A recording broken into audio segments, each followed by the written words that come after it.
Bien, bien, ¿estamos bien? ¿Seguros? Le damos gracias a Dios por este día. Es hermoso estar en su presencia, en la casa del Señor. Yo no sé si usted se deleita o no, pero para mí es un deleite poder estar aquí en la casa del Señor y poder hablar y poder verlos a todos ustedes como iglesia. Dígame, despojo de las cargas que traigo, las echo fuera, declárelo. Porque se ve así como muy cargado, muy somnoliento, muy abatido. Veo unas caras así como que, no les fue tan bien en la semana. ¿Cuántos no se durmieron bien? ¿Cuántos no durmieron bien? Se les nota, se les nota. Seamos bendecidos, iglesia, que el Señor nos dé su palabra, nos va a dar su palabra en esta mañana.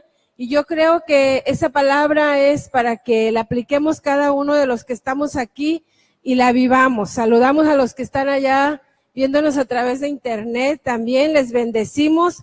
Declaramos una palabra de sanidad, de consuelo. Casi que me pican el ojo acá, ¿verdad? Me saca el ojo acá mi hijo. Bien. Bueno, sí, bueno. Ya está bien. Ya me desacomodó todo, ¿verdad? Bueno, seamos bendecidos, iglesia.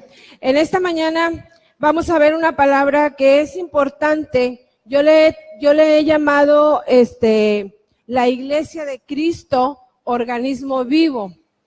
Y tal vez ya hemos hablado también acerca de esta palabra en algunas otras ocasiones. Nosotros somos un organismo vivo, somos una organización, sí, también somos una organización, porque nos organizamos, ¿verdad? O procuramos organizarnos como iglesia, pero también somos un organismo. Y un organismo está vivo porque se compone de órganos, ¿verdad? Por ejemplo, nuestro propio organismo, nuestro propio cuerpo, ¿de qué está compuesto? De órganos, ¿verdad? Y esos órganos están vivos, el corazón, los riñones, los pulmones, cada uno de los órganos están vivos. Y entonces nosotros como iglesia somos un organismo vivo porque somos gente que tiene vida y tiene la vida de Cristo en cada uno, ¿verdad? Somos un organismo que funciona como una organización también porque, como ya lo dije, ¿verdad? Nos organizamos y porque estamos vivos, no estamos muertos. ¿Cuántos vivos hay aquí? Hoy no vinieron los muertos, ¿verdad? Los muertos no pueden venir a la iglesia, vienen los vivos. Entonces, como iglesia, como organismo, tenemos ciertos deberes, ¿verdad?, que debemos de cumplir, no solamente entre nosotros, como congregantes, como hermanos, como hijos de Dios, sino también ante la sociedad. Tenemos una responsabilidad. Diga conmigo, responsabilidad. Tenemos una responsabilidad delante de Dios y cuando sabemos y estamos conscientes de que tenemos esa responsabilidad, entonces nosotros tenemos que tener ciertas características como iglesia, tenemos que cumplir con ciertos requisitos que la misma Escritura nos dice que cumplamos. Por ejemplo, una de ellas es que nosotros somos nacidos en Cristo, que nosotros tenemos una vida nueva y nos exhorta la Escritura de continuo a que no vivamos la vida que vivíamos anteriormente, pero como continuamente durante toda nuestra vida nacimos en este cuerpo, ¿verdad? Y este cuerpo tiene una naturaleza de pecado, pues entonces nuestra carne, decimos, o nuestro cuerpo, o nuestra naturaleza nos lleva de continuo a querer hacer lo anterior.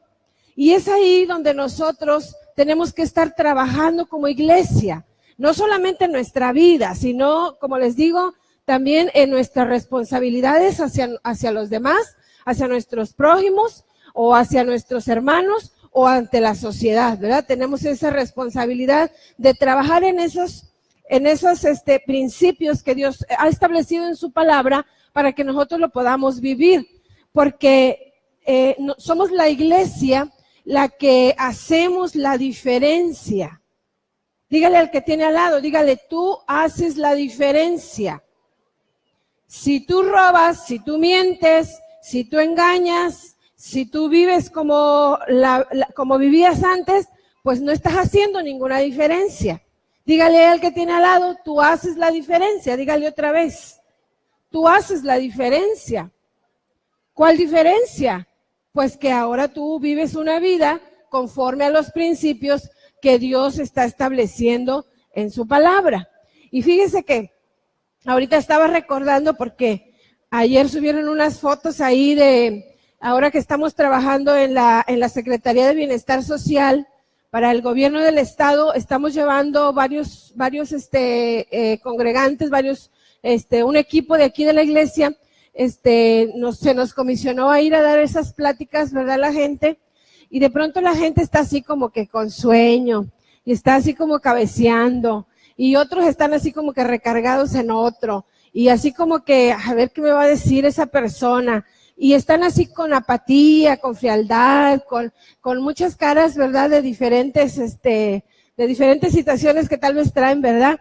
Y ayer vi que había bastante gente en el grupo de Miguel o de Amparito, no sé qué grupo era, pero ahí subieron unas fotos y dije, wow, bastante gente, esto se está poniendo bueno, pero bueno, ahí me di cuenta que iban por despensas o por anotarse en la lista para las despensas, algo así, y entonces dije yo, bueno, pues, tal vez esta gente no va por la motivación correcta, ¿verdad? Porque realmente se le está dando una plática que es beneficiosa, que es provechosa para su vida y que de pronto llegan con una actitud así de que no valoran lo que uno les está dando. Pero bueno, ¿qué podemos esperar, verdad? ¿Qué podemos esperar?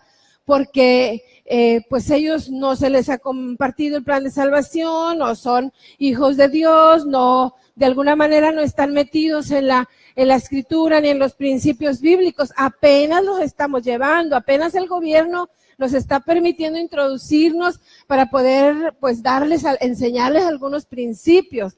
Pero ¿sabe una cosa? No así la iglesia. No así la iglesia hace la diferencia. Por eso que cuando venimos el domingo, todos venimos entusiastas, todos venimos contentos, aunque tengamos sueño, pues lo hacemos por un lado, le decimos al sueño vete, le decimos a la frialdad vete. ¿Por qué? Porque nuestra expectativa de lo que Dios nos va a hablar hace la diferencia. Porque nosotros como hijos de Dios queremos hacer la diferencia donde quiera que estemos, donde quiera que nos encontremos. Diga, yo hago la diferencia, pero para bien, ¿verdad? Yo hago la diferencia. Y mire, es necesario que nosotros como iglesia, ahorita vamos a mencionar algunas características, pero es necesario que nosotros mantengamos nuestra vida, amada iglesia, en estos tiempos de tanta dificultad y de tantas, como dice la escritura, ¿verdad? Que Satanás anda como león rugiente buscando a quien devorar, pero más en este tiempo que sabe que le queda corto tiempo, que le queda un tiempo limitado y que entonces él sabe que hay una escritura que dice que aún los que estamos en la fe podemos enfriarnos, ¿verdad? Que aún los que estamos en la fe podemos desviarnos. Y por eso él anda buscando por todos lados tratar de destruir la iglesia hasta sus últimas fuerzas. Yo creo que él lo va a lograr, porque tiene poco tiempo y él lo sabe. Sin embargo, Cristo está preparando una iglesia gloriosa, está preparando una iglesia que se preocupe por su santidad, que se preocupe por vivir una vida plena con Cristo, viviendo bajo los principios que él establece en su palabra. Pero eso no se va a lograr si nosotros como iglesia no ponemos ese empeño, no cuidamos nuestra vida espiritual, porque es importante. Y quiero que veamos una escritura que estaba leyendo hace poquito, creo que sí te la pasé, Omar, 1 Corintios 10, pero vamos a leer desde el 1, porque aquí nos hace algunas exhortaciones para poder introducirme enfocarme a lo que quiero enseñar en esta mañana. Casi voy a estar viendo hasta acá porque traigo un estiramiento, así que los saludo a todos los de allá, pero no puedo casi voltear para allá.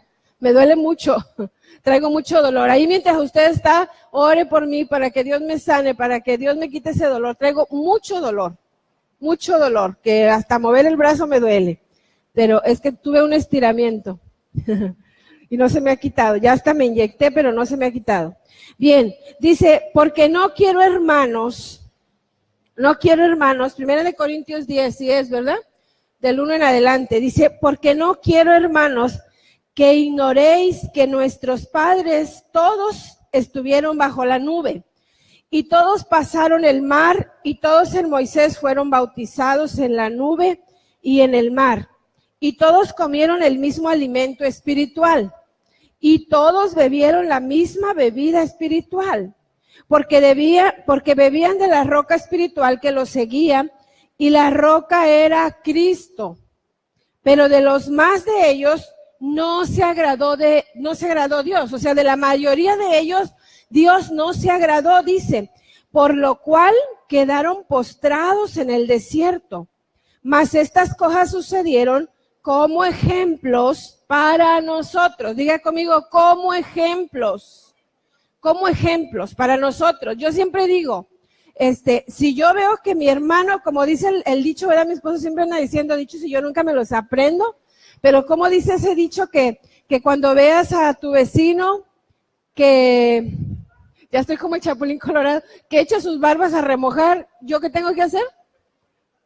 Cuando veo que mi vecino está cortando sus barbas, algo así, yo echo mis barbas a remojar. Bueno, es un dicho que, o sea, ¿qué es lo que está diciendo aquí con este dicho, mal dicho?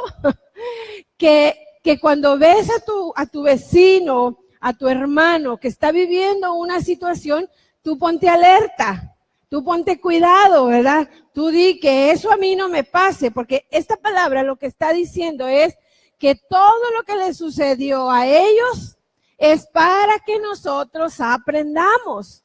Entonces, cuando alguien está en una situación y que se está equivocando y que la está regando, tú di, yo no quiero pasar por esa situación. Yo mejor voy a rectificar antes. Yo mejor voy a revisar mi vida antes. Porque esto que le sucedió a ellos, dice que son como ejemplo para nosotros, para que no codiciemos cosas malas. Y ahí empieza a hacer una lista, como ellos codiciaron. Ni seáis idólatras como algunos de ellos. Según está escrito, se sentó el pueblo a comer y a beber y se levantó a jugar.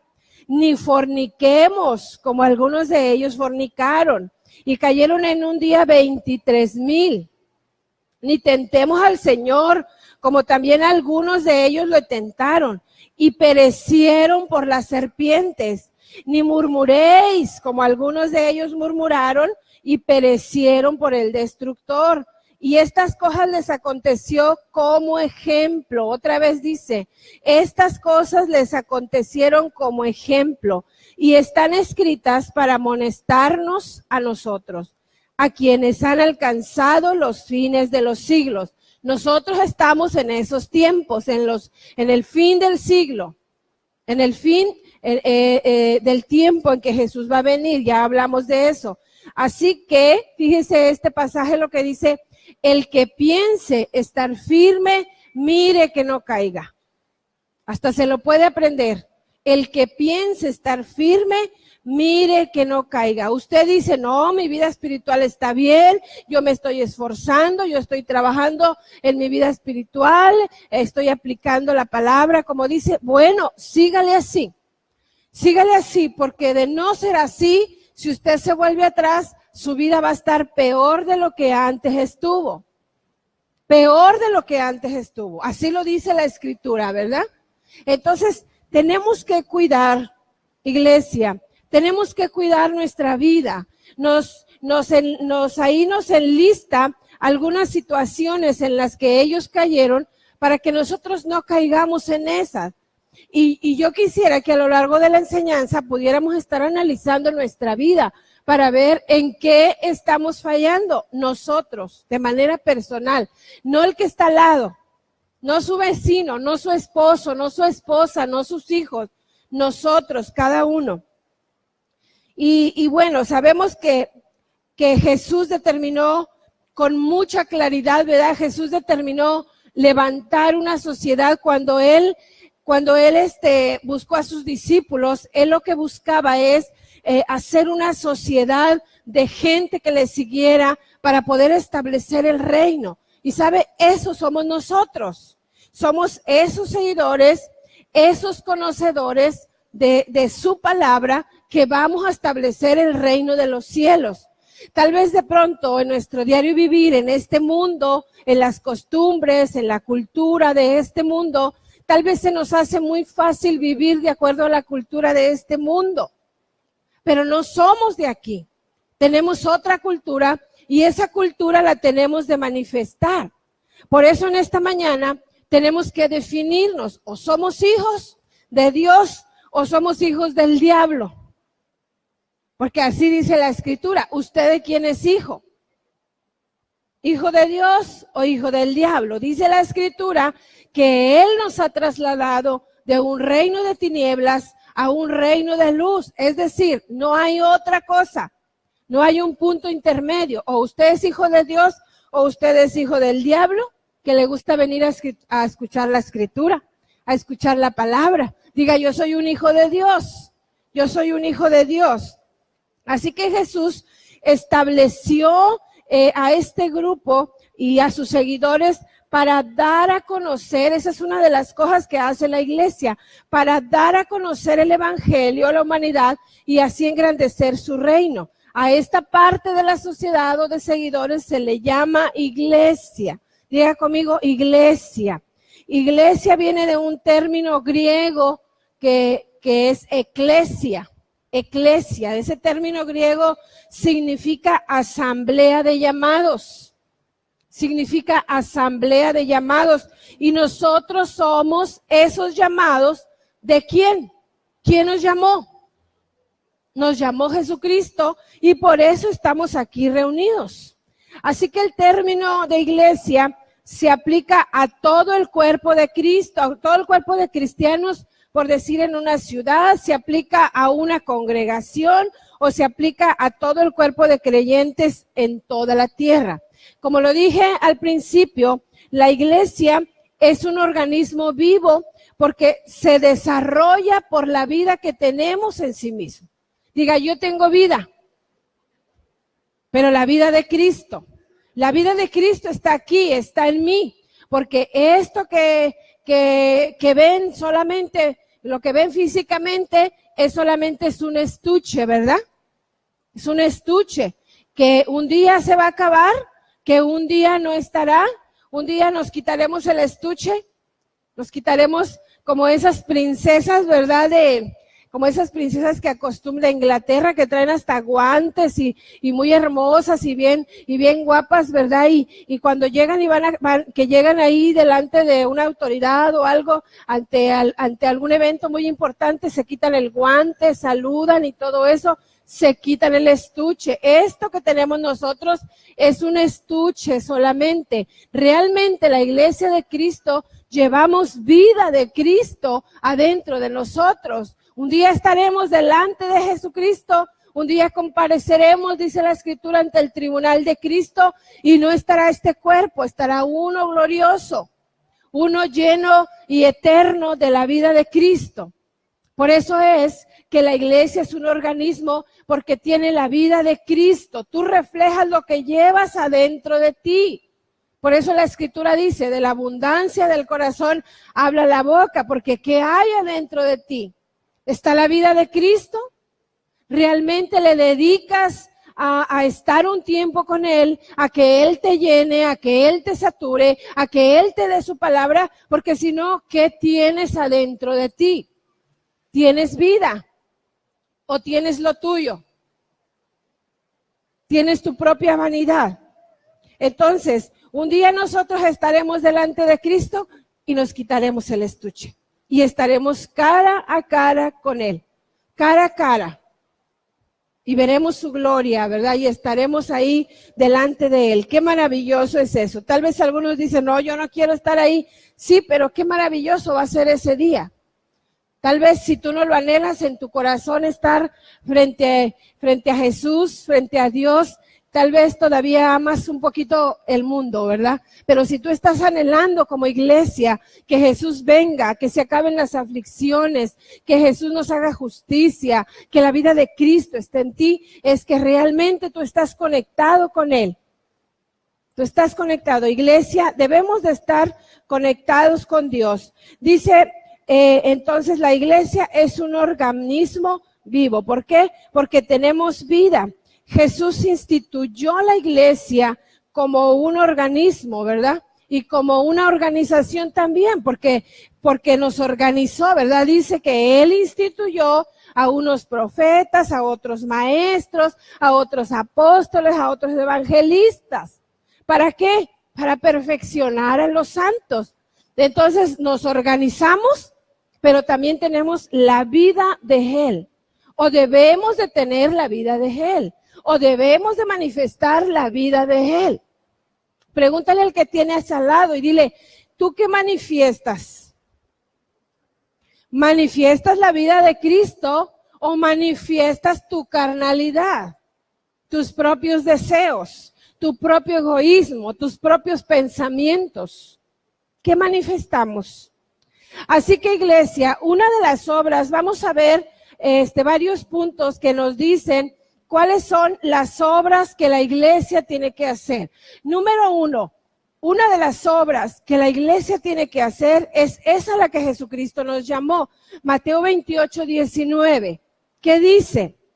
Por tanto, id y hacer discípulos a todas las naciones. Una de las obras a la que Cristo nos llamó es ir a evangelizar. Es ir a presentar el evangelio a toda criatura. Es ir a hablarles de Cristo, a proclamar esa libertad que Jesucristo nos ofrece y llevarla a las personas que no han aceptado, que no han recibido a Cristo. En mi clase que estoy dando ahora en los jueves, alguien comentaba, es que ¿por qué evangelizamos solamente 10 días? Cuando cada año, que es el periodo de que nos unimos al movimiento de One World. Y claro que tiene razón. ¿Por qué evangelizamos solo 10 días si tenemos 365 días para evangelizar? El evangelismo es el pan diario. El evangelismo es un estilo de vida. Claro que nos unimos a ese movimiento durante esos 10 días, pero el evangelismo debe ser parte de nuestra vida. Yo me pregunto si alguno pudiera levantar su mano en esta mañana y decir, yo en esta semana evangelicé a uno, en el mercado, en el trabajo, en la escuela. ¿Será que habrá uno que evangelizamos, iglesia? ¿Que evangelizamos en esta semana? ¿Y sabe qué hay que hacer con ese evangelizado? Traerlo a la iglesia, pedirle sus datos, pedirle su número y pasarlo al call center para que podamos hacer discípulos. Porque no es nada más evangelizar y dejarlo ahí. Es evangelizarlo, llevarlo a Cristo y luego hacerlo discípulo, que conozca de la palabra de Dios. La iglesia de Cristo, a eso fuimos llamados principalmente, a proclamar esa vida de Jesucristo que nosotros ya tenemos, pero que la establecemos en sus vidas también, en sus personas. Diga conmigo, el evangelismo debe de ser un estilo de vida. Dígale, ahí te hablan, dígale al que tiene al lado. Ahí en tu trabajo, ahí los novios cuando se van a pasear, si van al teatro, si van a la laguna del Carpintero, bueno, váyanse a noviar, pero evangelicen a uno, mínimo a uno. Porque esa es la labor de la iglesia. Esa es la labor de la iglesia. Otra de las labores de la iglesia o de la obra que la iglesia debe de hacer es proveer medios de adoración. Proveer medios de adoración. Mire, al pueblo de Israel le tocó así que un designio directamente de Dios, porque Dios se acercó a ellos. Dios se propuso levantarlos como un pueblo adorador, como un pueblo que estuviera cercano a ellos, a pesar de las necesidades que tenían, a pesar de las crisis por las que pasaban. Dios decidió tomar ese pueblo para sí y Dios decidió levantarlo como un pueblo adorador. Pero ¿sabe qué hizo el pueblo? Como lo vimos en 1 Corintios 10 al principio, ¿qué hizo el pueblo? Decidió no adorar. Y sabe, nosotros como la iglesia espiritual, como el Israel espiritual, tenemos esa misma labor, adorar a Dios. De igual forma, como Dios escogió al pueblo de Israel, Dios nos ha escogido a nosotros, dice la Escritura, que fuimos diseñados para darle adoración. Por eso que Satanás busca robar la adoración. Porque ¿qué es adoración? Es darle la gloria a Dios en todo lo que hagamos. En todo lo que hagamos, darle la gloria a Dios. Es tener en el trono de nuestra vida algo que adoramos, una prioridad. Eso es adoración. Si tú obviamente tienes a Dios en el trono de tu vida, lo estás adorando a Él. Pero si tú tienes en el trono de tu vida a tu novio, a tu novia, a tu esposo, a tus hijos, a tu trabajo, a eso le estás dando la adoración. ¿Qué está en el trono de tu vida? Porque fuimos diseñados para que en ese trono de nuestra vida, en eso profundo de nuestro interior, pudiéramos tener a Dios. Así fuimos diseñados. Por eso mucha gente se siente vacía, se siente hueca, sin tener a Cristo, porque algo está ocupando el lugar del trono. Y por eso cuando aún estamos en Cristo y seguimos sintiéndonos solos, abatidos, tristes, abandonados y con un hueco en nuestro interior, es que seguramente algo está ocupando el trono de tu vida. Y no es Dios precisamente. Fuimos creados para adorar. Fuimos creados para darle la adoración. Por eso Satanás busca sustituir cualquier cosa. Busca poner en el trono de nuestra vida cualquier cosa para que nosotros podamos adorarlo. Dice la Escritura en Efesios 1, del 4 al 6, que según Él nos escogió, dice, según nos escogió en Él antes de la fundación del mundo, para que fuésemos santos y sin mancha delante de Él en amor, habiéndonos predestinado para ser adoptados hijos suyos por medio de Jesucristo, según el puro afecto de su voluntad. ¿Para qué? Diga conmigo, para la alabanza de la gloria de su gracia, con la cual nos hizo aceptos en el amado. Para la alabanza de su gloria, Él nos formó, Él nos predestinó como hijos, para la alabanza de su gloria.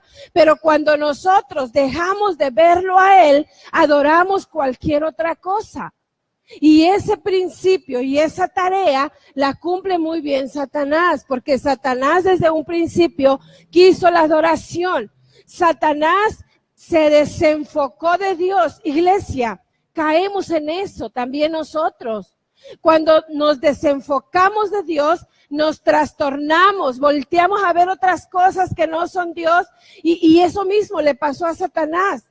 Satanás dejó de ver a Dios, dejó de ver al Altísimo. ¿Y qué vio? Vio sus vestiduras. Dijo, qué hermoso soy, qué bonito soy, cómo me quiero, ¿verdad? De ahí nace. Porque él volteó a verse a sí mismo. Él dijo, pero qué hermoso. Pero mira qué vestiduras llenas de perlas, de tantas cosas preciosas que estaban formadas sus vestiduras. Y entonces volteó hacia el trono y no vio a Dios. Vio el trono. Dijo, en ese trono, con estas vestiduras, con esta hermosura, yo puedo estar en el trono. Ese es el principio que él maneja. Él se rige así. Y lo mismo pasa cuando Él ha sembrado en nosotros ese deseo de voltear a verte a ti mismo, de decir, ahora me voy a preocupar por mí mismo, ahora voy a verme a mí mismo. Cuando nos enfocamos solo en nosotros, dejamos de ver a Dios. Y entonces dejamos de darle la gloria. Porque me siento abandonada, porque me siento triste, porque nadie me preocupa, nadie me procura, porque me estoy viendo a mí misma. A lo mejor puede ser una verdad, pero te estás enfocando a ti misma y entonces, o a ti mismo, y entonces dejas de ver a Dios y pones a ti mismo en el trono.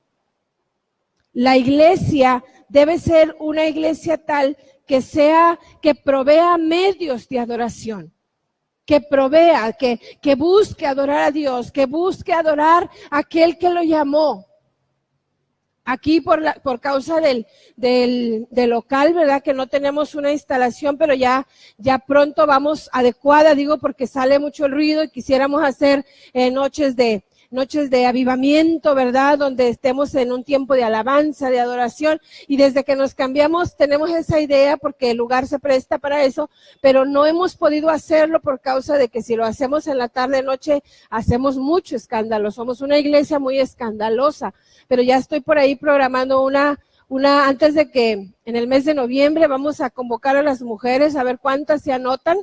A mujeres para hacer aunque sea una media velada, pero va a tener algunos requisitos, ¿sí? Aquellas que se están durmiendo, que normalmente en las reuniones se duermen, no van a venir, no las acepto que vengan. Aquellas que traigan hijos y que tengan que salir a cuidar hijos, no pueden estar. Aquellas que normalmente no se meten en la adoración, que están así con ojos pelones y se fijan a ver quién más está, esas no pueden venir, a menos que se sometan a estos requisitos.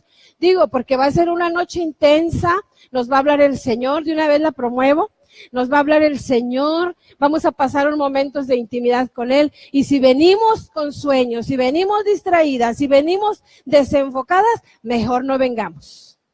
Así que ¿cuántas valientes ahora sí levantan la mano? ¿Sí lo levantan?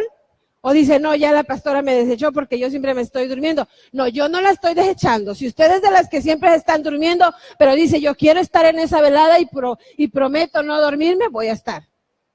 ¿Sí? ¿Sí me explico? Entonces, tomen nota porque les voy a pasar la fecha. Va a estar con todo, yo se los aseguro, yo ya la vi. Entonces, la iglesia debe ser una iglesia tal que promueva tiempos de comunión con el Señor, tiempos de adoración. Esa es una de las obras que hace, y por supuesto, como dice la Escritura, que Jesucristo busca adoradores, que el Padre busca adoradores que le adoren en espíritu y en verdad. En espíritu y en verdad. Tales adoradores busca el Padre, decía Jesús. La pregunta es, iglesia, ¿somos adoradores en espíritu y en verdad?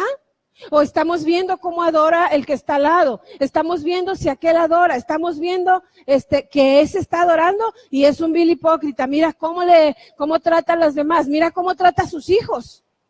Y viene aquí a darse golpes de pecho de que es un adorador y muy ungido y no sé qué. Y caemos en juicio, ¿verdad? La iglesia debe de ser una iglesia que adora en espíritu y en verdad. Porque para eso fuimos creados, como acabamos de ver en ese pasaje de Efesios. Otra obra de la iglesia es proporcionar comunión. Esa es otra de las cosas a la que yo, como miembro de esta iglesia, Emmanuel en las Naciones, y como parte del cuerpo de Cristo en todo el mundo, estoy llamado a hacer. Proporcionar comunión. Somos seres sociales, somos seres que fuimos creados con la capacidad de darnos a los demás, con la capacidad también de recibir de los demás. Por eso que anhelamos comunión, por eso que anhelamos amistad, anhelamos una amistad con alguien, anhelamos estar en comunión con los demás, porque así fuimos creados. Dice la Escritura que fuimos creados a la imagen del Padre, a la imagen del que nos creó. ¿Y cómo vive el Padre con respecto al Espíritu Santo y con respecto a Jesucristo? En comunión, ¿verdad? Dice que el amor del Padre, que la gracia de nuestro Señor Jesucristo, que la comunión del Espíritu Santo. O sea, ellos están conviviendo en comunión. Y si nosotros fuimos creados para vivir en comunión, entonces tenemos que hacerlo aquí en la tierra. Fuimos creados para vivir en comunión. Por eso tenemos necesidades de amor, tenemos necesidades de amistad, tenemos necesidades de tener a alguien a nuestro lado para poder vertirnos en ellos y para que ellos también nos puedan dar. Pero por eso nos frustramos cuando nosotros no somos correspondidos. ¿Cuántos frustrados vinieron hoy? No vinieron, ¿verdad? Por eso nos frustramos porque a veces no somos correspondidos en esa relación que nosotros damos, porque nosotros nos desprendemos, ¿verdad? Y damos en una medida y entonces esperamos que esa persona también nos esté dando de igual manera y nos frustramos. Y a veces hasta nos enojamos, nos molestamos con las personas porque decimos, yo te di. Eso es muy común en los matrimonios. ¿Qué pasa en los matrimonios? Cuando nosotros nos casamos, ¿qué decidimos? ¿O qué decidimos estar dispuestos? ¿A qué decidimos estar dispuestos? Porque hicimos un pacto delante de Dios. No es cualquier cosa el matrimonio, ¿verdad? Y cuando estuvimos delante de Dios haciendo ese pacto, estuvimos dispuestos a dejar de comer si es necesario, a desvelarnos si es necesario, a morir a mí mismo si es necesario. Pero caemos en una frustración porque decimos, es que yo estoy dando mi medida, pero tú no estás dando tu medida. Pues que a ti, tú cumple con lo tuyo, porque si tú estás juzgando al otro, porque el otro no te está dando como tú crees que debe de dar, estás cayendo en un juicio. Y de ahí es donde vienen los problemas y de ahí es donde se pierde y se rompe la comunión. Por eso cantidad de matrimonios, aun cuando estamos en Cristo, aun cuando venimos a congregarnos, cantidad de matrimonios tenemos conflictos. Porque cada quien ve lo suyo, cada quien ve su parte y entonces empezamos a enjuiciar. A mí y a mi esposo nos pasó algo muy chistoso. Porque después nos reímos de eso. Es algo insignificante, pero se los voy a comentar para que vean cómo es que de pronto cada quien ve una parte. Salimos de aquí de la iglesia y pasamos a la farmacia que está como a unas 2 cuadras de nuestra casa. Y entonces él me da, yo le pido dinero, le digo, dame pues con 50 pesos, no sé qué iba a comprar, no recuerdo. Y entonces yo, al momento que él me extiende la mano, yo veo, creo que era una medicina o algo, no sé, pero me da un papel, supongo que era una receta, y me da un billete. Yo veo el billete de 50. Y entonces me bajo y compro lo que iba a comprar y regreso a la camioneta y me dice, ¿y no compraste lo otro que habíamos comentado que ibas a comprar? No recuerdo ni qué era, porque me enfoqué en el detalle. Y entonces le digo, no lo compré porque ya no me alcanzó, solo compré esto. Y me dice, ¿cómo que no te alcanzó, Rosalinda? Porque cuando ya se está molestando me dice Rosalinda. ¿Cómo que no te alcanzó, Rosalinda, si te di 100 pesos? Y le digo, no me diste 100 pesos, me diste 50. Y nuestras hijas atrás riéndose de nosotros, ¿verdad? No, me diste 50, yo vi el billete de a 50. Y él me dice, no, te di 2 billetes de a 50. Digo, pues yo solo me llevé un billete de a 50, es el que vi, es el que me diste. Y yo le digo, te estás equivocando tú, me diste solo 50 porque yo fui la que lo agarré. Y él ya estaba así como que sulfurándose, ¿verdad? Enojándose. Bueno, dice, ya. No vamos a arreglar esto.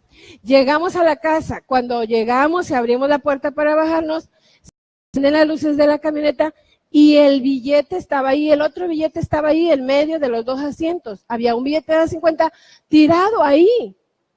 Y entonces me dice, ya ves, te di 100 pesos. No, a mí me diste 50. Bueno, aquí está tirado. ¿Ven la terquedad de uno a veces? O sea, su verdad de él es que él me dio 100 pesos. La verdad mía es que yo solo llevaba 50. ¿Qué fue lo que pasó? Que se cayó el billete. Pero yo veo mi verdad y tú ves la tuya, tú ves tu punto de vista, yo veo el mío. Pero es tan sutil a veces para que nosotros perdamos la comunión. Perdemos la comunión. La iglesia debe de ser una iglesia tal que provea de comunión, que sea un lugar donde podamos estar en comunión, porque por esos simples detalles podemos llegar a perderla. Por esos simples detalles podemos a llegar hasta pleito. No es que tú me dijiste, no es que yo te dije. Y ahí nos perdemos. ¿Y qué es lo importante? Que tengamos comunión.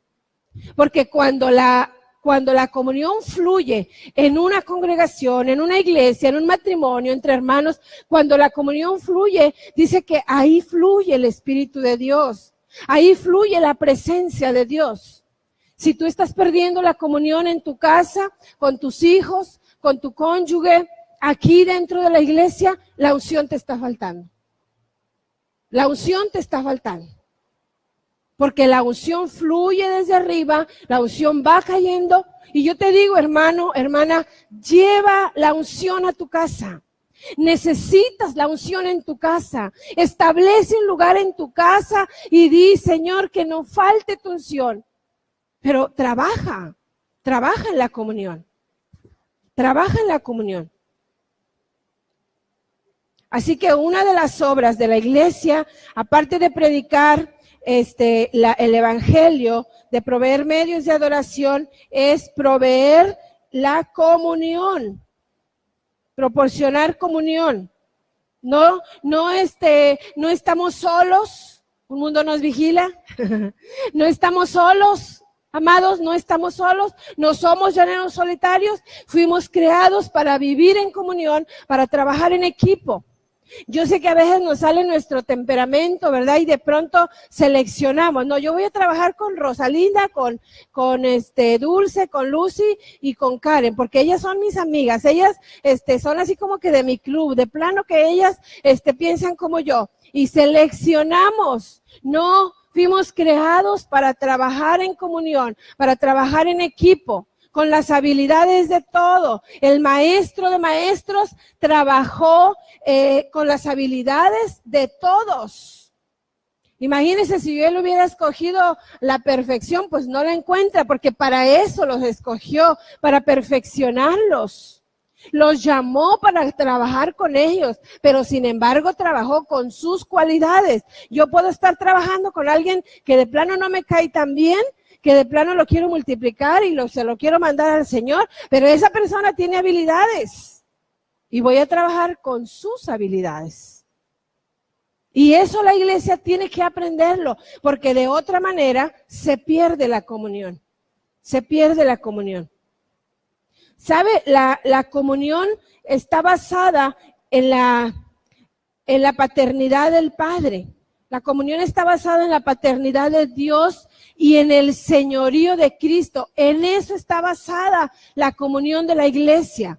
¿Qué dice la paternidad de Dios?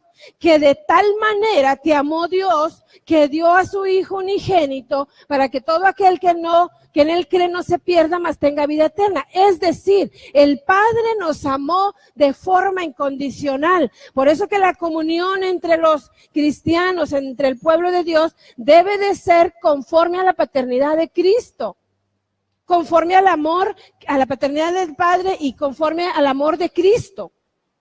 Porque Cristo nos amó y vino a morir en nuestro lugar y no dijo, no, aquel es violador, aquel hizo esto, aquel mató, aquel enjuició, aquel... No dijo eso. Fue un amor incondicional. Por eso la comunión de nosotros como iglesia debe de estar basada en lo que la paternidad de Dios dice, no en lo que yo estoy experimentando, no en las necesidades que yo estoy teniendo, no en lo que yo pienso, no en lo que yo siempre he vivido y en lo cual siempre he trabajado. Está basada en la paternidad de Dios. En cómo es el Padre, en cómo Él actúa, en cómo Él trabaja. Así está basada la comunión de la iglesia. Si tú no aprendes a morir a ti mismo, pues entonces tienes un gran problema. Mire, la historia del hijo pródigo nos enseña este principio, porque hay hijos que se han alejado de casa, ¿verdad? Hay hijos que se han alejado de casa, en este caso es el hijo pródigo. Él se fue de casa porque quiso lo suyo, porque quiso trabajar solo, porque quiso ser independiente y con todo eso que hizo, que la mayoría de los que están aquí han leído esa historia, con todo lo que hizo el hijo pródigo, perdió la comunión con el Padre. De tal manera que tuvo que regresar un día, de tal manera que tuvo que estar convencido, ¿verdad? Y volver en sí, porque dice que estando ahí con los cerdos, estando ahí en ese lugar, que se sintió solo, que se sintió abandonado, que no tenía comida, decidió volver con el Padre y el Padre lo aceptó. En su tremendo amor, en su profundo amor, en su grande amor, el Padre corrió a ese encuentro, lo abrazó y le dijo, eres bienvenido a casa, aquí vas a ser, vas a ser restituido, y lo restituyó a la posición a la posición de hijo y volvió a tener la comunión con el Padre. Pero el otro hijo vivía en casa. El otro hijo gozaba de los privilegios de hijo, de estar ahí. Yo creo que tenía su cuarto, yo creo que tenía sus bienes, gozaba de los privilegios de estar en casa. Pero ¿sabe de qué no gozaba? De la comunión con el Padre. Eso significa que podemos estar dentro de la iglesia, pero que no gozamos de una comunión con el Padre primero. Y como consecuencia de no tener una comunión con el Padre, no tenemos una comunión como hijos de Dios, como hermanos, porque la hemos perdido. Estamos dentro de la casa, estamos dentro de la iglesia, vivimos aparentemente los principios, pero no gozamos de la comunión. Y tenemos que disfrutar de la comunión. La iglesia tiene que ser una tal que provea la comunión. Piense, ¿está en comunión? Porque somos, ahora sí que hablando de comunión, pues somos una hermandad, ¿verdad? Y por eso nos llamamos hermanos, porque somos hijos de un mismo Padre y creemos en Cristo, ¿verdad? Así que esa cordialidad, ese calor humano, esa solidaridad que mucho se enfatiza a veces en la sociedad, deben de ser características de la iglesia. Deben de ser características o elementos que nos distingan a nosotros como hijos de Dios. Dice la Escritura que un corazón alegre hermosea el rostro, ¿verdad? Porque cuando nosotros podemos voltear hacia nuestro hermano y somos amables y somos cordiales, sacamos lo que hay adentro. Pero cuando traemos adentro pura carnalidad, cuando traemos adentro puro egoísmo, pura altivez, puro orgullo, puras cosas que vienen de la carne, volteamos y ponemos una cara, ¿verdad? Hasta que se nos frunce aquí el ceño. ¿Y qué me estás viendo? Volteamos enojados. ¿Qué es lo que traes adentro? Y eso hace que la comunión se pierda entre hermanos. Yo digo, iglesia, nada nos cuesta ser amables. Voltea al que tienes al lado y sonríele. Bueno, aquí es fácil, ¿verdad? Voltea para el otro lado, tú. Tú, voltea a ver a tu mamá. Claro que si voltea a ver al novio, pues es más fácil sonreírle al novio que a la mamá, ¿verdad? Buen examen. ¿Ya volteó? ¿Volteó a ver al que tiene al lado? Sonríale. Saque la vida de Cristo que está dentro de usted. Eso nos debe de distinguir, iglesia. Esa característica debemos de tener. No andar todos siempre serios. De pronto, yo creo que de pronto andamos muy serios porque nos metemos en tantas cosas que traemos en la cabeza y andamos ahí checando cuentas y organizando y pensando. Pero si estamos en la iglesia, sonríale al que tiene al lado. Dígale, Cristo te ama. A ver, dígale, Cristo te ama. Sonríe, dígale, sonríe que Cristo te ama. Otra de las cosas que debe hacer la iglesia es sostener un nivel alto de moral. Sostener un nivel alto de moral. Fuimos predestinados, iglesia, para disipar las tinieblas de la ignorancia moral. Otra vez se los digo, fuimos predestinados para disipar las tinieblas de la ignorancia moral. Fuimos predestinados para hacer la sal, para hacer la luz, para dar sazón aquí en la tierra, para preservarla. Diga conmigo, levante su mano, diga, yo soy la iglesia que preserva la tierra de la corrupción moral. De la corrupción moral. Es la iglesia la que debe enseñar cómo vivir de una manera digna, de una manera justa, de una manera leal. Oiga, pero qué triste es ver cuando de pronto andamos peleando, cuando de pronto nos andamos insultando, cuando de pronto actuamos inmoralmente.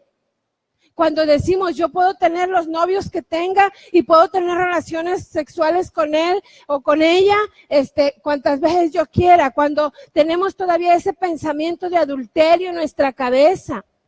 Cuando pensamos todavía en hacer un negocio, aunque sea con triquiñuelas, como se dice acá en México, ¿verdad? Robando, perjudicando a otro. Eso no es moral.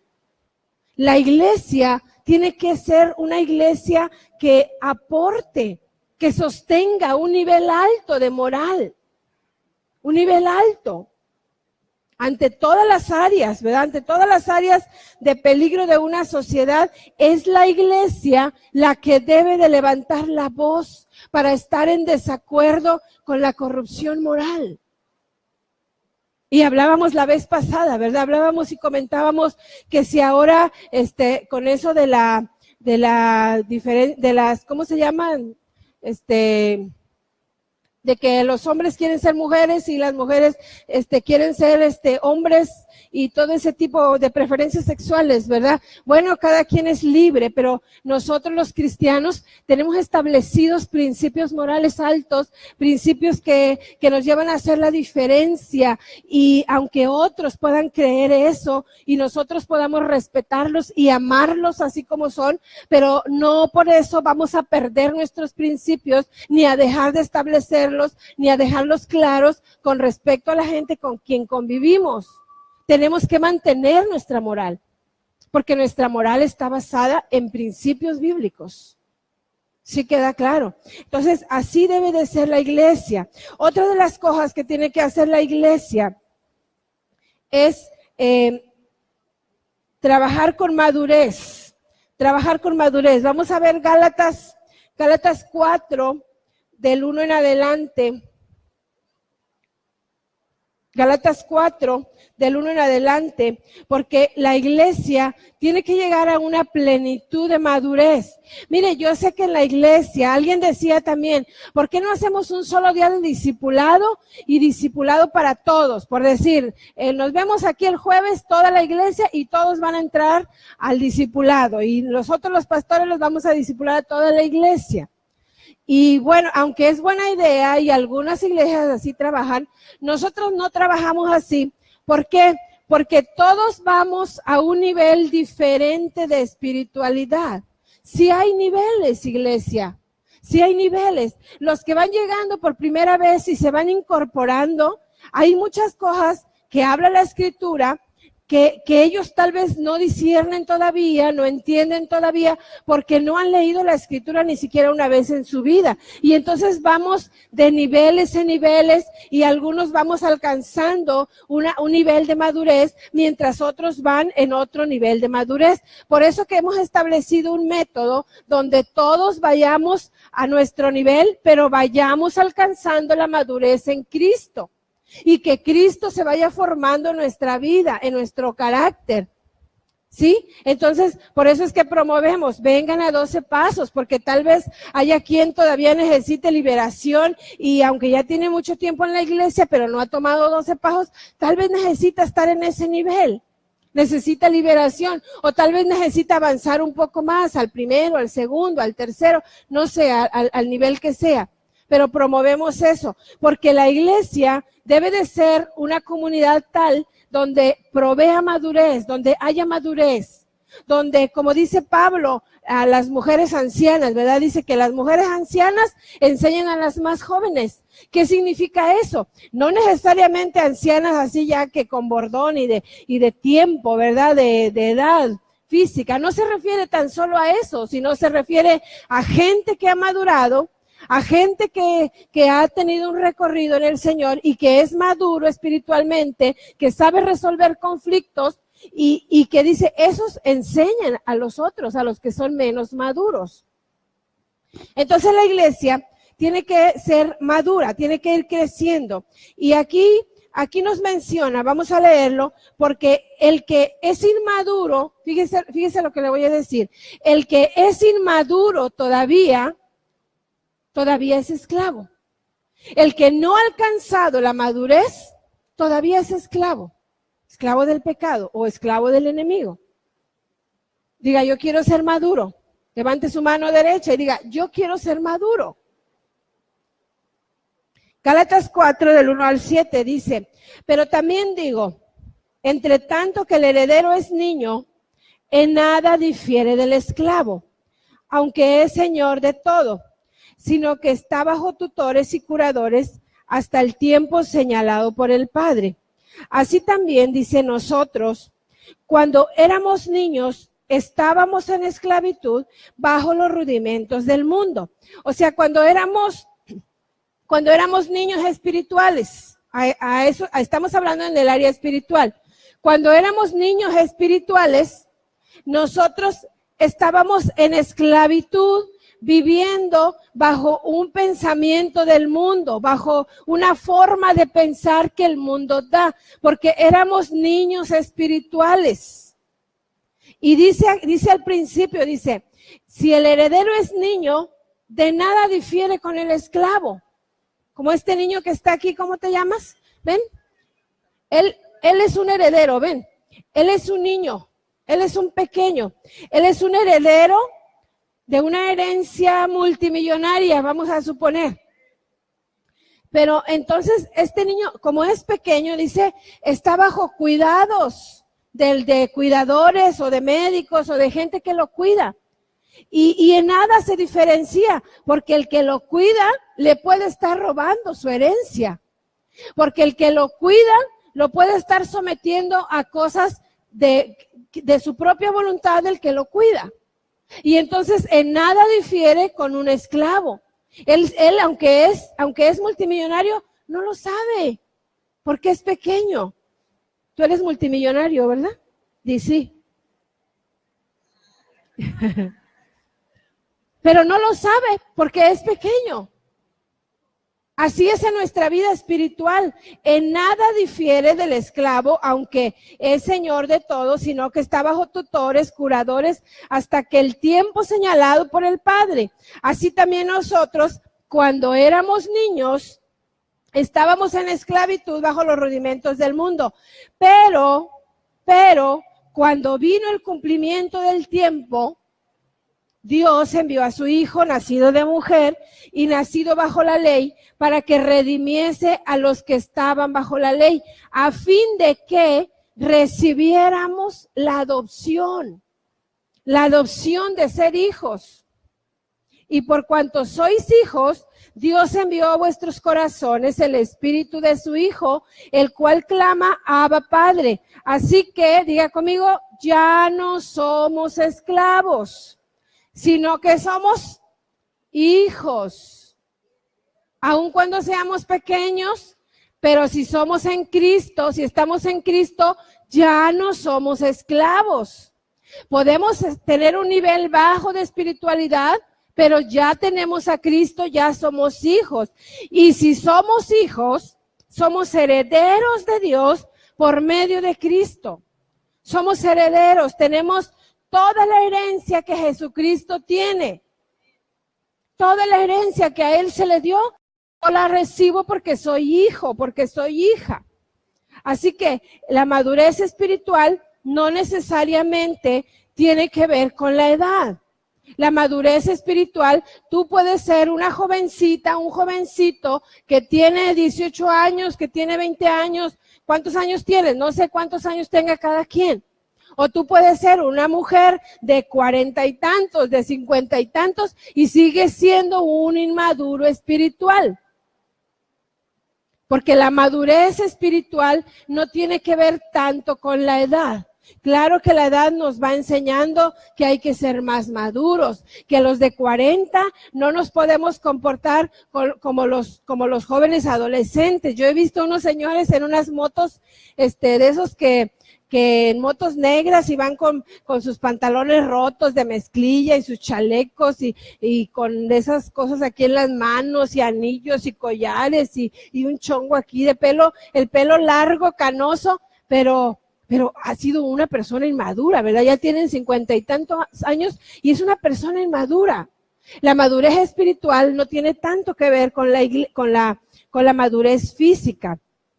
Pablo le habla a la iglesia porque está volviendo a la vida antigua y no está viviendo la plenitud de ser hijos. Y aquí dice que nosotros somos herederos de Cristo. En el versículo 9 dice en Gálatas 4:9, dice, mas ahora, dice, conociendo a Dios, diga yo conozco a Dios.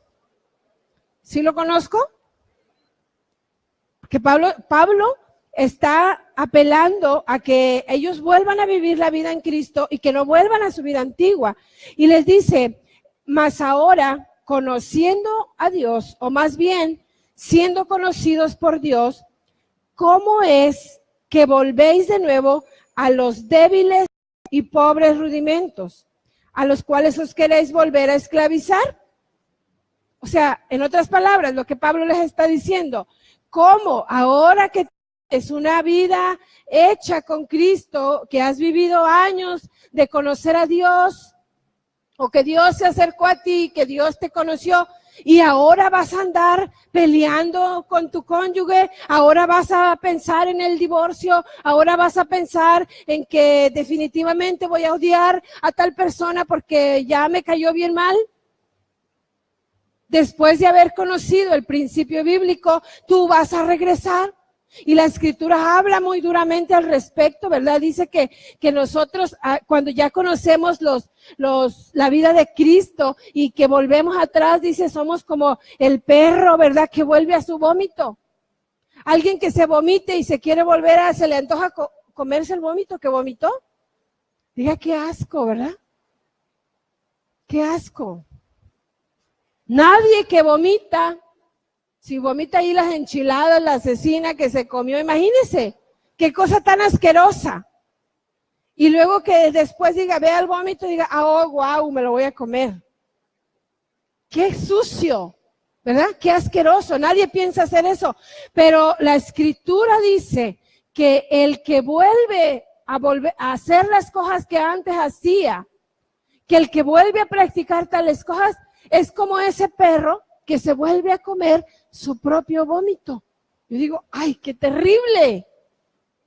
Así que acuérdate, iglesia, acuérdate cuando quieras volver a practicarlo antes, cuando te salga el hombre viejo, cuando te salga la mujer vieja de adentro y que quieras volver a ponerte gruñona, a ponerte controladora, a ponerte carnal, piensa que te vas a comer tu propio vómito.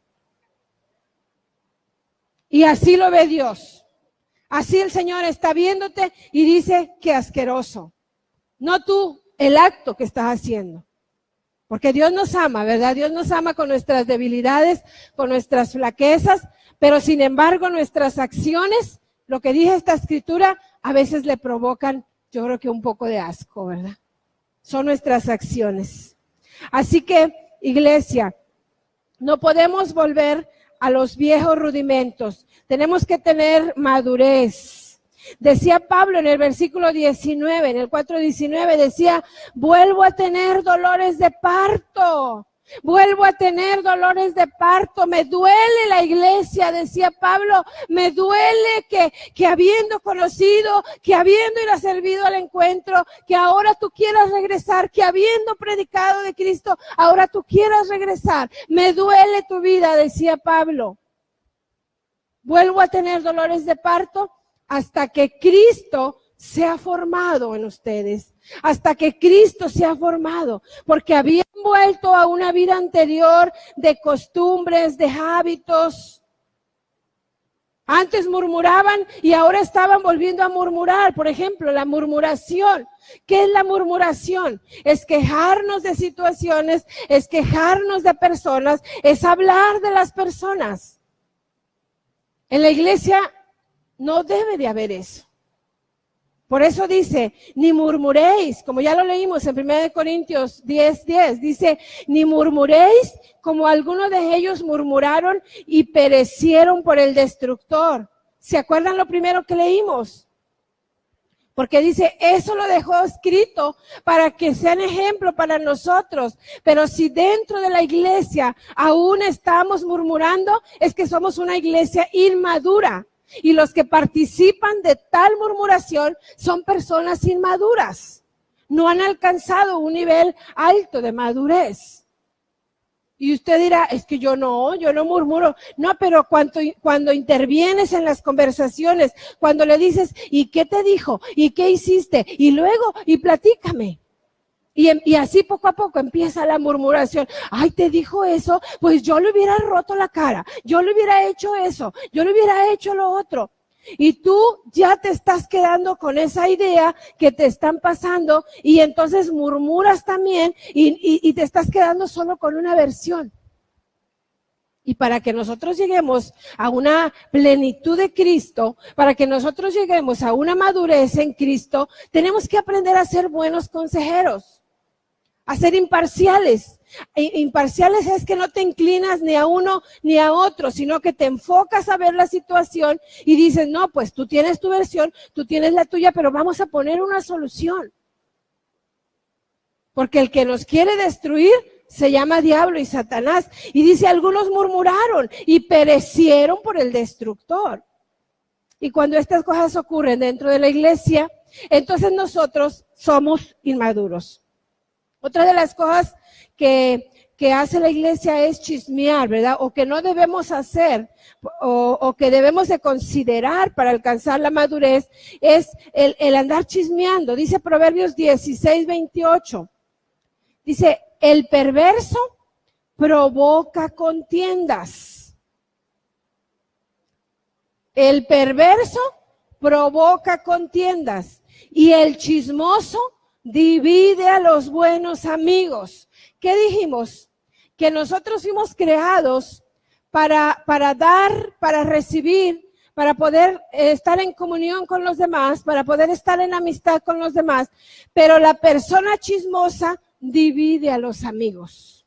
La persona chismosa dice, tú no te juntes con aquel. Mira, aquel matrimonio, hacen esto y hacen aquello. Y luego de pilón te invitan a cenar y luego no cumplen. Cosas como esas. Y entonces vas juntando, vas haciendo chisme. Vas haciendo chisme de cualquier situación. El chismoso divide a los amigos. Pero si tan buenos amigos que éramos. ¿Y qué pasó? ¿En qué momento se rompió la amistad?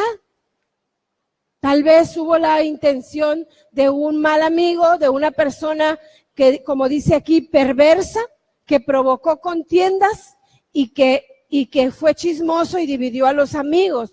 En la iglesia debe de existir la comunión, debe de existir la madurez. Y si nosotros tenemos este síntoma, no somos maduros. Aún no somos maduros. Levante la mano los chismosos para liberarlos. No hay, ¿verdad? Diga, fuera el chisme de la iglesia. Dígalo conmigo. Diga, fuera el chisme de la iglesia. Diga, fuera el hombre perverso de la iglesia. Fuera. Somos una iglesia madura. Una iglesia madura. Pablo se posiciona como padre espiritual y dice, hasta que Cristo sea formado en ustedes. Hasta que Cristo sea formado. Oiga, uno de padre no descansa, ¿verdad? Uno de padre que dice, todavía se van los hijos, se casan y todavía yo veo algunas mujeres que siguen ahí dándole la atención a los nietos y ahora hasta el yerno o la nuera.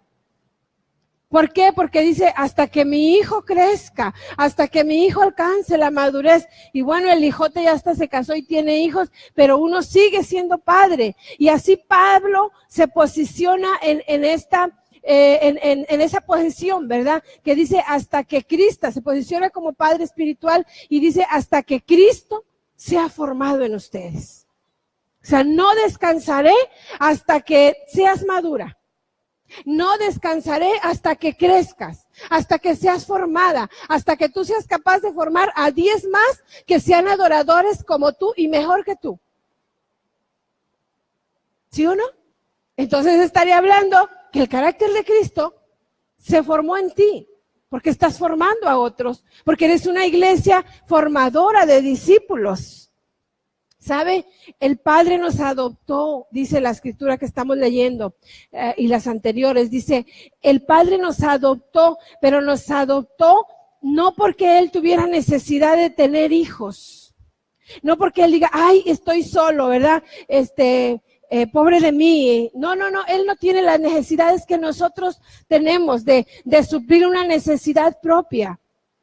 O como los padres terrenales, ¿verdad? Los padres terrenales, ¿por qué adoptan un hijo? Cuando alguien aquí en la tierra no puede tener un hijo, ¿por qué adoptan un hijo? porque tienen una necesidad propia de satisfacer sus propios deseos y de satisfacer esa paternidad y de que no pueden tener hijos y entonces adoptan a un hijo. Tienen una necesidad. Pero el Padre nos adoptó para que nosotros cambiáramos el rumbo, el destino de nuestra vida. Para eso nos adoptó el Padre. Porque nosotros dice que todos habíamos pecado, dice Romanos 3:23, y estábamos destituidos de la gloria del Padre, de la gloria de Dios, y íbamos a un precipicio, íbamos a un rumbo donde íbamos a morir. Porque como somos pecadores y estábamos separados de la gloria de Dios, merecíamos la muerte, íbamos a caer. Sin embargo, Jesús nos adoptó, el Padre nos adoptó como hijos, nos adoptó para que nosotros cambiáramos ese rumbo, ese destino. Quiso tener hijos para cambiarnos el destino a un destino bueno, a un destino productivo, a un destino bendecido. Por eso que no vino en forma de Dios, no vino en forma de Padre, vino en forma de Hijo para enseñarnos a nosotros a ser hijos. ¿Cuántos hijos de Dios hay aquí? Hijos de Dios. Así que hay evidencias, quisiera ver este punto por último, hay evidencias que delatan que nosotros somos hijos y que Cristo está formado en nosotros. Hay evidencias que delatan, como las que mencioné anterior y como las que voy a mencionar ahorita. Si tú todavía andas chismeando, si tú todavía andas murmurando, son evidencias, ¿verdad?, de tu madurez y de lo que traes adentro. Si a la primera salta tu carne, porque te molestas con algo, porque te enfureces con algo, he visto personas así, que todavía ni han escuchado la versión que les van a dar la persona y ya están enfurecidas y ya están casi que le muerden aquí la yugular. Yo he visto eso. ¿Por qué? Porque son evidencias, ¿verdad?, de lo que hay. Y una de las evidencias, dice Gálatas 2:20, decía Pablo, ya no vivo yo. Él ya no confiaba tanto en sus capacidades, él confiaba en que ahora Cristo vivía en él y entonces daba a conocer a Cristo y Cristo estaba siendo formado en él. Es decir, él tenía una fe no fingida. Él tenía una fe no fingida. Esa es una de las características que nosotros como hijos de Dios tenemos que dar a conocer o tenemos que evidenciar. Una fe no fingida. Una fe donde aprendemos a confiar no en nuestras capacidades, sino en lo que Dios puede hacer a través de nosotros. Esa es una fe no fingida. No vas a hacer tal cosa porque, no hombre, yo soy un buen electricista, yo soy un buen albañil, yo soy un buen honesto, una buena en lo otro. Sí, pero eso Dios te lo dio. Y tú empiezas a confiar en ti mismo antes que en Dios. Es bueno confiar en nosotros mismos, pero hay un límite para confiar en nosotros mismos. Primero tenemos que estar confiando en Dios. Y Pablo decía, ya no vivo yo, porque él con eso está diciendo, estoy confiando en Dios, estoy confiando en lo que Él me ha dado. Así que evidencias de que somos maduros, de que somos hijos de Dios, es que tenemos una fe no fingida, que permanecemos firmes ante cualquier situación.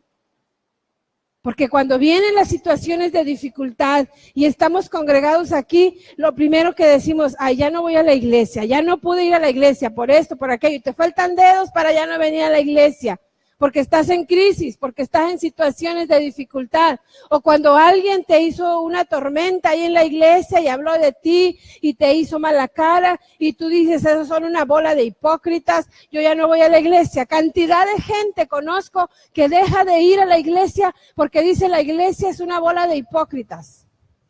Y ciertamente hay hipocresía dentro de la iglesia, porque unos estamos a un nivel de madurez y otros a otra, pero eso tiene que ser exterminado. Por eso es la palabra de Dios, por eso venimos a estar congregados, para ser santificados, para que todas esas cosas se vayan disipando de nuestra vida. No venimos porque somos perfectos, venimos para ser santificados. No venimos porque somos pecadores. Somos santos, ¿verdad? Me gustó esa frase, somos santos que a veces pecamos y cuando pecamos el Señor nos santifica. El Señor disipa esas cosas en nuestra vida si nosotros se lo permitimos. Si nosotros queremos alcanzar la madurez hasta que Cristo sea formado en nosotros. Permanecemos fieles, permanecemos firmes ante cualquier situación. Y yo creo que este año ha sido, yo les decía a mis hijas, este año ha sido un año de mucha dificultad, pero también de mucha formación, porque hemos sido pasados por el fuego. Y dice la Escritura que por el fuego seremos probados. Y que si alguno hizo su obra en la hojarasca, si alguno hizo su obra en la madera, y si al ser pasado y ser probado por el fuego, esa obra que esa persona hizo no es la quema al fuego, pues es una obra que no va a permanecer. Pero yo creo que como iglesia hemos sido probados por el fuego y quiero declarar que hemos sido aprobados como iglesia. Porque ya casi estamos terminando el año. Muy pronto va a ser diciembre, faltan 2 meses, 1 mes para que llegue diciembre y el año ya se nos pasó y hemos sido probados por el fuego. ¿Cuántos hemos permanecido firmes? ¿Cuántos podemos decir, aunque por el fuego he pasado, pero el fuego no me ha quemado? Aquí estoy firme con mi Dios, aquí estoy firme para seguir adelante, para seguir aprendiendo. Aunque vino la inundación y sí que vino, ¿verdad? En algunos lugares, y dice la Escritura, aunque pases por el fuego no te quemará, y si pasares por las aguas no te ahogarán, no te anegarán, ¿verdad?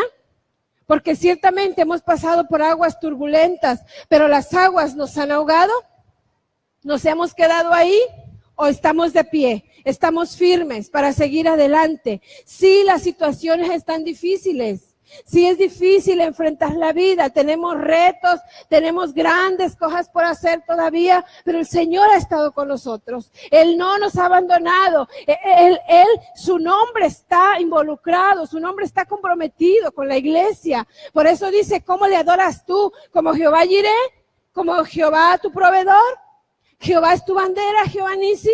Tú puedes levantar bandera en tu casa y decir, en esta casa la bandera que tengo es Cristo, porque mi casa está fundamentada sobre la roca. ¿Cómo le adoras tú? ¿Cómo conoces a tu Dios?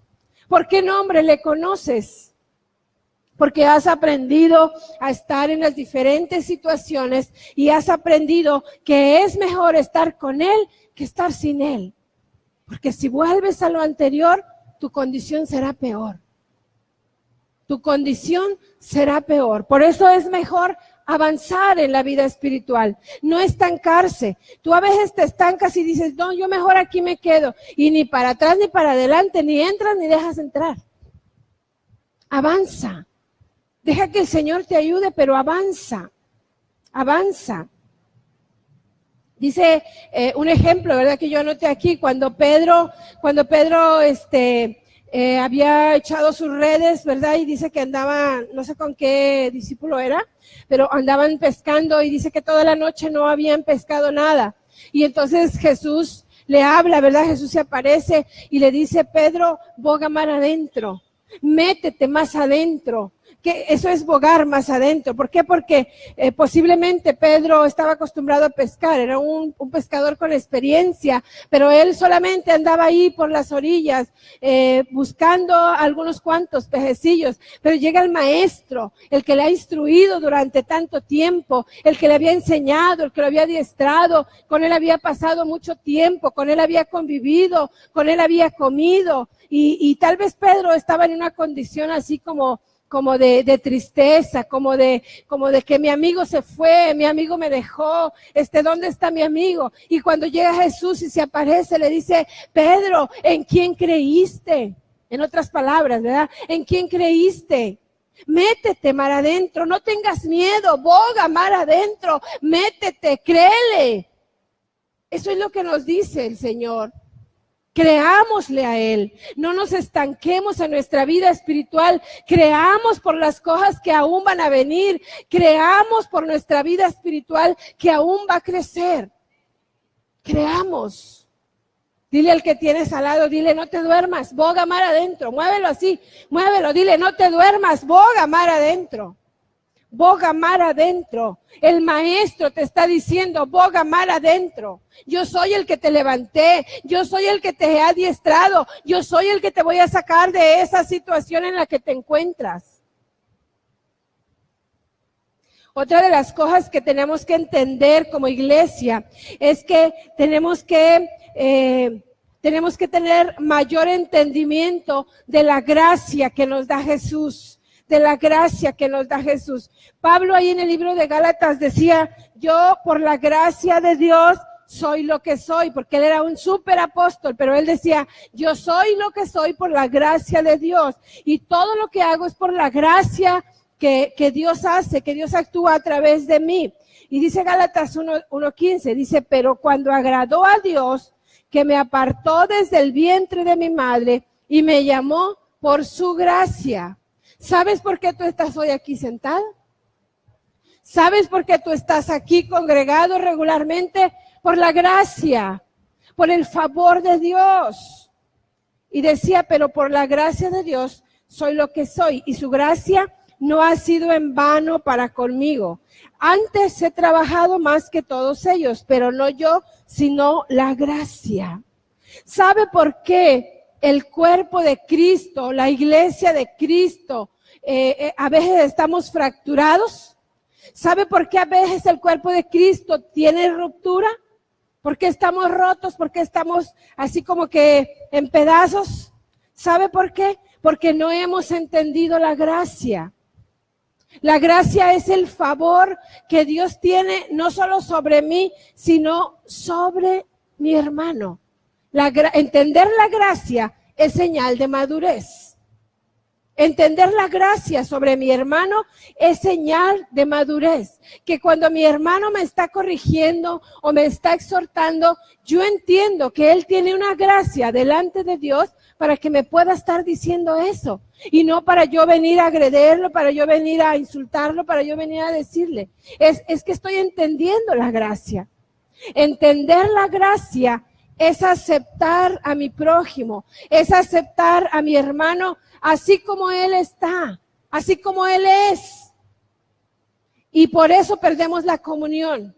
Y por eso perdemos la madurez, porque muchas veces deseamos que nuestro hermano o que nuestro hijo sea a como yo digo que va a ser, o que nuestro cónyuge, en eso batallamos también los matrimonios. Nuestro cónyuge tiene que ser conforme a mis expectativas. Así como yo digo que tiene que ser, así tiene que ser. Él no es como tú. Por eso se atrajeron, porque eran polos opuestos. Por eso se gustaron, por eso hicieron pacto, por eso decidieron muchas cosas. Entender la gracia es aceptar a mi hermano así como él es. Negrito, gordito, feíto. ¿No es cierto? Bueno, eso es en lo físico. ¿Me estoy explicando? Así lo escogiste tú. Y así estamos aquí en la iglesia, digo, hablando del cónyuge, pero así estamos aquí en la iglesia. Tú no seleccionas a un grupo de personas y dices, estos van a ser la iglesia. No, ¿verdad que no? Venimos todos y todos somos metidos bajo la gracia, bajo el favor de Dios. Entender la gracia es aceptarlo así como Él es amarlo, es impulsarlo, es entenderlo. Entender la gracia, escúchame iglesia. Entender la gracia es perdonar a mi hermano. Y cuando nos tocan ese son, no lo queremos bailar, ¿verdad? Cuando nos tocan el son del perdón, no lo queremos bailar. Decimos, eso ya no me gustó. Pero si tu iglesia entiendes la gracia, entiendes lo que es el perdón. Entiendes lo que es el perdón. Mateo 5:21. Ya me fui muy tarde, ¿verdad? Ya voy a acabar. Dice Mateo 5:21. Oíste que fue dicho, pongan mucha atención en esto. Oíste que fue dicho a los antiguos, no matarás. Y cualquiera que matare será culpable de juicio. Pero yo os digo, está hablando Jesús, pero yo os digo que cualquiera que se enoje contra su hermano será culpable de juicio. O sea, el que mata va a ser culpable y va a ser juzgado. O sea, va a ser culpable de juicio. Pero Jesús dice, no tan solo el que mató a su hermano, no tan solo el que mató a alguien, también el que se enoja en contra de su hermano. ¿Cuántos de aquí se han enojado contra su hermano? ¿Cuántos de aquí dicen, ay, ese hermano mío? Digo, el hermano consanguíneo, pero también el hermano de la iglesia, porque con eso nos enojamos más, yo creo. Será culpable de juicio. Y cualquiera que diga necio a su hermano, será culpable ante el concilio. Y cualquiera que le diga fatuo o tonto, eso es, quedará expuesto al infierno de fuego.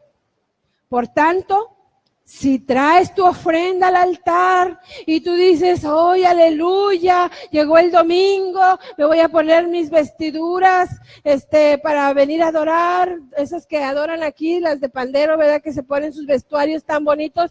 Y dice, si ahí te acuerdas, tú traes tu ofrenda al altar, tú vienes bien hermoso a adorar el domingo, pero ahí te acuerdas que tu hermano tiene algo contra ti. Tú eres el ofendido, a ti te ofendieron. No está diciendo al ofensor. ¿Aquí a quién le está hablando? Al ofendido. Y uno dice, qué injusto, ¿por qué yo tengo que ir? Porque tú eres el maduro.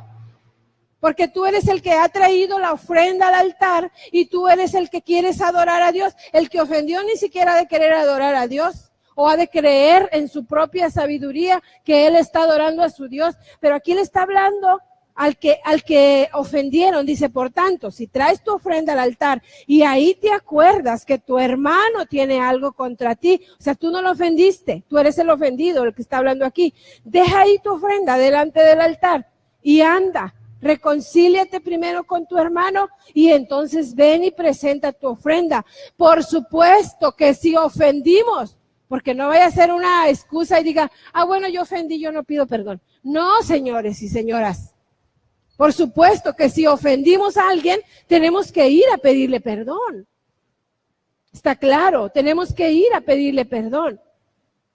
Pero si a alguien lo ofendieron y dice, y tú quieres adorar, no vengas a presentar tu ofrenda, porque tú misma te presentas como ofrenda, tú mismo vienes como ofrenda, pero te acuerdas que alguien te ofendió, ve y dile, te perdono, me ofendiste, me sentí ofendida, te perdono.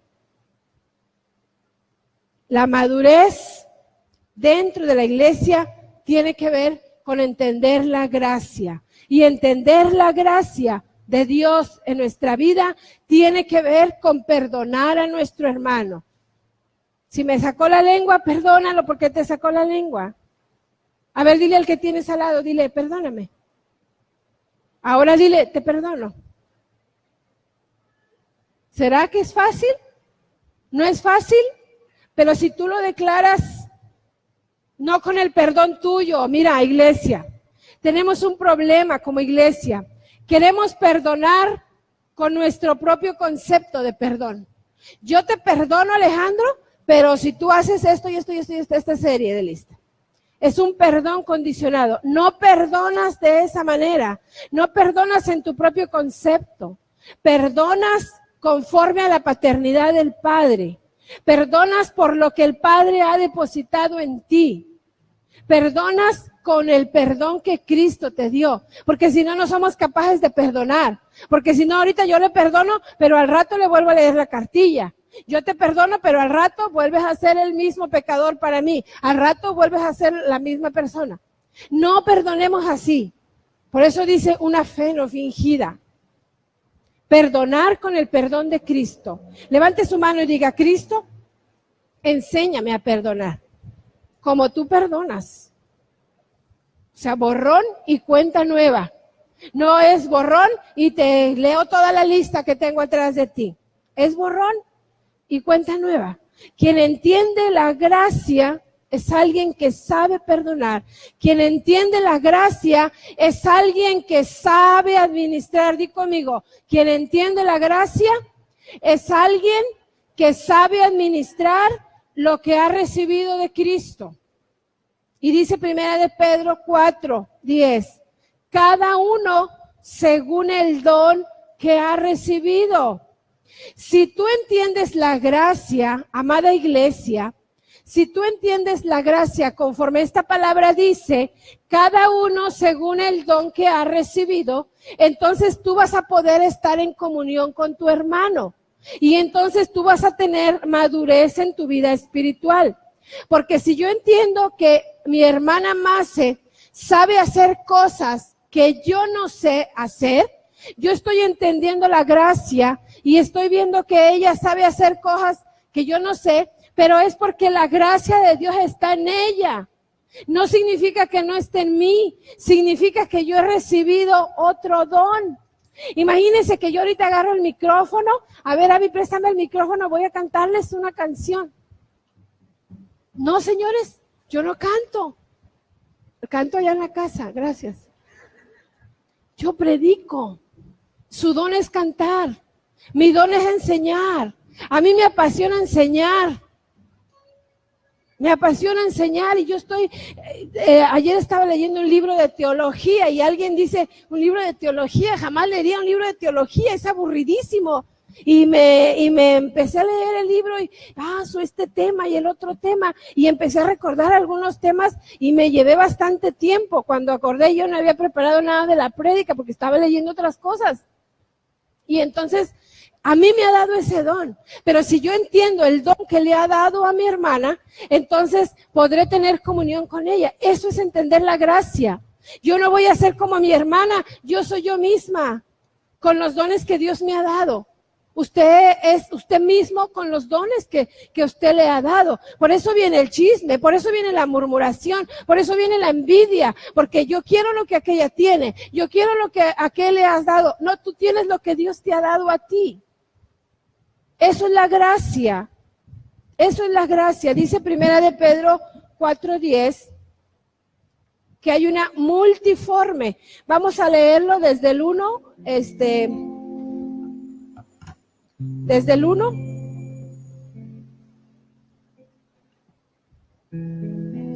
Dice, puesto que Cristo ha padecido por nosotros en la carne, vosotros también armaos del mismo pensamiento, pues quien ha padecido en la carne terminó con el pecado. Sí es esa, ¿verdad? Para no vivir el tiempo que resta en la carne. Iglesia, una pregunta, ¿cómo quiere usted vivir el resto de sus días? ¿Quiere volver atrás? Dice, el que piense estar firme, mire que no caiga, lo vimos al principio, ¿verdad? ¿Cómo empezó usted su vida en Cristo? No era que venía con malos hábitos, con malas costumbres y que ahora el Señor nos ha ido limpiando, nos ha ido santificando y cómo queremos terminar nuestros días. No es cómo empezamos, es cómo terminamos nuestra vida, cómo termina nuestra vida. Cuando estamos delante de alguien que murió y que empezamos a hablar todo lo bueno que fue, nos recordamos todas las cosas buenas que hizo esa persona, pero ¿cómo terminó esa persona? ¿Terminó bien? ¿Con buenas cuentas delante de Dios? ¿Cómo vas a estar tú en el día final? ¿Cómo te vas a encontrar tu iglesia cuando estés delante del trono de Dios? ¿Qué cuentas le vas a dar a tu Dios? ¿Cómo vas a terminar esta historia? ¿Cómo la vamos a terminar? Dice, para no vivir el tiempo que resta en la carne, conforme a las concupiscencias que son pecados, conforme a los pecados de los hombres, sino conforme a la voluntad de Dios. Conforme a la voluntad de Dios. Bástate ya el tiempo pasado para haber hecho lo que agrada a los gentiles, andando en lascivias, concupiscencias, embriagueces, orgías, disipación y abominables idolatrías. A esto les parece cosa extraña que vosotros no corráis con ellos en el mismo desenfreno de disolución y os ultrajan, pero ellos darán cuenta al que está preparado para juzgar a los vivos y a los muertos, porque por esto también ha sido predicado el evangelio a los muertos, para que sean juzgados en carne según los hombres, pero vivan en espíritu según Dios.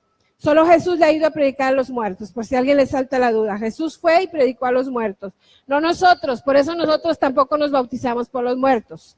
Mas el fin de todas las cosas, dice, se acerca. Sed sobrios, o sea, estad atentos y velad en oración. Y ante todo, dice, tener entre vosotros ferviente amor. ¿Qué es un ferviente amor? Un amor vivo, un amor que florece, un amor que está latente. Ese es un ferviente amor. Porque el amor cubrirá multitud de pecados. Si tú tienes la gracia, iglesia, entiendes al que te está hablando mal. Entiendes al que te está gritando, entiendes al que no está haciendo las cosas bien, porque tú tienes la gracia, y si tienes la gracia tienes el amor, y si tienes el amor cubres a tu hermano, no lo entregas, no hablas a sus espaldas, no murmuras contra él, no dices sus verdades, porque a lo mejor sí son verdades, pero el amor cubre multitud de pecados. Hospedaos los unos a los otros sin murmuraciones. Cada uno, vamos a leerlo todos ahí, cada uno según el don que ha recibido, ministrelo a los otros como buenos administradores de la multiforme gracia de Dios. A mí me dio una forma de gracia. A ti te dio otra forma, a mí me dio un don, a ti te dio otro don. La iglesia debe de ser buena administradora de lo que Dios le ha dado. Dios ha equipado a la iglesia, Dios sigue equipando a la iglesia con un fin, con un propósito, lo va a seguir haciendo, pero tenemos que entender la gracia para llegar a la plenitud de Cristo, para que Cristo sea formado en nosotros. No tu mal carácter, sino el carácter de Cristo. Tú dices, es que yo tengo así mi carácter, es tan fuerte mi carácter. No, es tan explosivo tu carácter. A la primera así pareces llamará de petate, ¿verdad? Le llaman. Quién sabe si todos conocen el petate. Pero, o sea, es como la hojarasca, ¿verdad? Que está seca. Tú le avientas un cerillo y se enciende. Y a veces así es nuestro carácter, tan explosivo que a la primera que ya te están diciendo, tú ya le estás cayendo a morderlo, a golpearlo, a no sé qué hacerle. Porque está saliendo lo que llevas dentro. Y la iglesia es un organismo con la vida de Cristo, que manifiesta lo que Cristo nos da, que vive lo que Cristo nos da. Yo no estoy diciendo que esto sea sencillo. Pero mira, cuando tú veas a un hermanito o una hermanita que de esas que no te caen tan bien, ve, abrázala. Yo lo tengo 100% comprobado. Ese que no te cae bien, ese que siempre sale así con sus cosas y que a ti tú no lo toleras, a ese ve, abrázalo, a ese ve, bendícelo, a ese ve y dale algo, una buena bendición. Y vas a ver cómo opera el amor de Dios. Vas a ver cómo opera la gracia. Porque el amor cubre multitud de pecados. Eso mismo tenemos que hacer en la casa. Nosotros reflejamos la cultura que tenemos en casa. Nosotros reflejamos lo que vivimos en casa.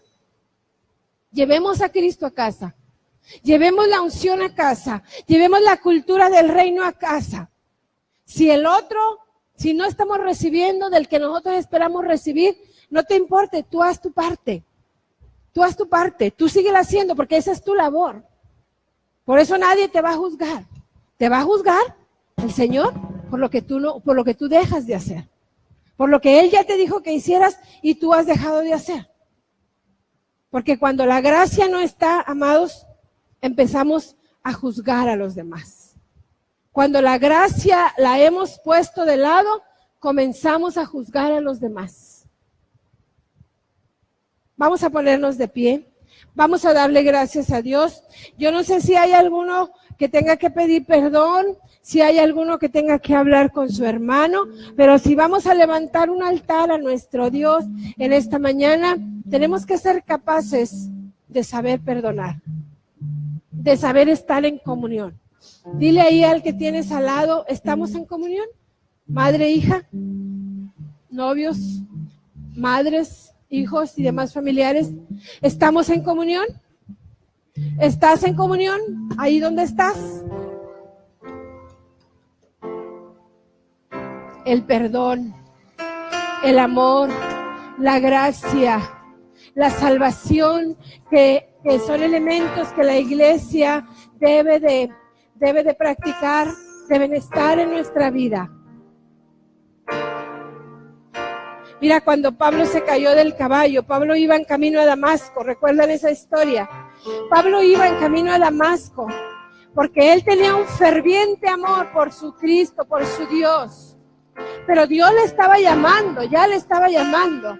Y cuando tiene ese encuentro personal con Jesús, y Jesús lo deja ciego. ¿Sabes por qué se quedó ciego Pablo? Porque Pablo estaba acostumbrado a hacer las cosas como él quería. Porque Pablo estaba acostumbrado a trabajar con el equipamiento que él tenía. Él decía, yo soy maestro de maestros. Había cierto orgullo espiritual en la vida de Pablo y tuvo que dejarlo ciego para que él pudiera ver la obra de Cristo en él, porque cuando estuvo en ese momento de ceguera, que tuvo que ser trasladado al lugar donde iban a orar por él, él no veía nada de lo de afuera, él veía solo lo de adentro. ¿Y qué tenía adentro? Adentro tenía orgullo, adentro tenía vanidad, adentro tenía títulos, adentro tenía lo suyo propio. Pablo se dio cuenta que era necesario que Cristo lo tumbara del caballo, que era necesario morir a sí mismo para poder ver la vida de Cristo en él. Por eso después él dijo, ya no vivo yo, mas vive Cristo en mí. Yo te pregunto, iglesia, ¿quién vive adentro de ti? ¿Tus títulos? ¿Tu forma de pensar?